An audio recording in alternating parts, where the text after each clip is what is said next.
2020 ലോകകപ്പിന് തയ്യാറെടുക്കുന്ന ഇന്ത്യൻ ടീമിന് വലിയ തിരിച്ചടിയായി ഇന്ത്യൻ യുവതാരമായ തിലക് വർമ്മയുടെ പരിക്ക്. വിജയഹസര ട്രോഫി ടൂർണമെന്റിനിടയിലായിരുന്നു താരത്തിന് പരിക്ക് പറ്റിയത്. അടിവയറിന് പരിക്ക് പറ്റിയ താരത്തിന് ശസ്ത്രക്രിയ വേണ്ടിവരുമെന്നാണ് റിപ്പോർട്ട്. ശസ്ത്രക്രിയ നടന്നാൽ താരത്തിന് 4 ആഴ്ചയോളം വിശ്രമം വേണ്ടിവരുമെന്നും റിപ്പോർട്ടിൽ പറയുന്നു. ഇതോടെ ന്യൂസിലാൻഡിനെതിരെയുള്ള 2020 പരമ്പര തിലക് വർമ്മയ്ക്ക് നഷ്ടമാകും.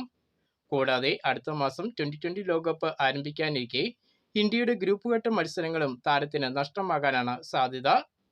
ന്യൂസിലാൻഡ് പരമ്പരയും ലോകകപ്പും തിലക് വർമ്മയ്ക്ക് നഷ്ടമായാൽ തിലകിന് പകരമായി മറ്റൊരു താരത്തെ ടീമിൽ ഉൾപ്പെടുത്തേണ്ടി വരും BCCIക്ക്. അങ്ങനെയെങ്കിൽ തിലകിന്റെ പകരക്കാരനായി ശുഭ്മാൻ ഗിൽ, ഋതുരാജ് ഗെയ്ക്വാദ്, ദേവദത്ത് പടിക്കൽ, ഋഷഭ് പന്ത് തുടങ്ങിയ താരങ്ങളിൽ ആരെങ്കിലും ഒരാൾ ടീമിലേക്ക് എത്താനാണ് സാധ്യത. ഈ മാസം 21-നാണ് കീവീസിനെതിരെയുള്ള ഇന്ത്യയുടെ 2020 പരമ്പര ആരംഭിക്കുന്നത്. അതിനു മുമ്പ് ഇന്ത്യയും കീവീസും തമ്മിലുള്ള 3 മത്സരങ്ങൾ അടങ്ങുന്ന ഏകദിന പരമ്പരയ്ക്ക് ഈ മാസം 11-ാം തീയതി തുടക്കമാകും.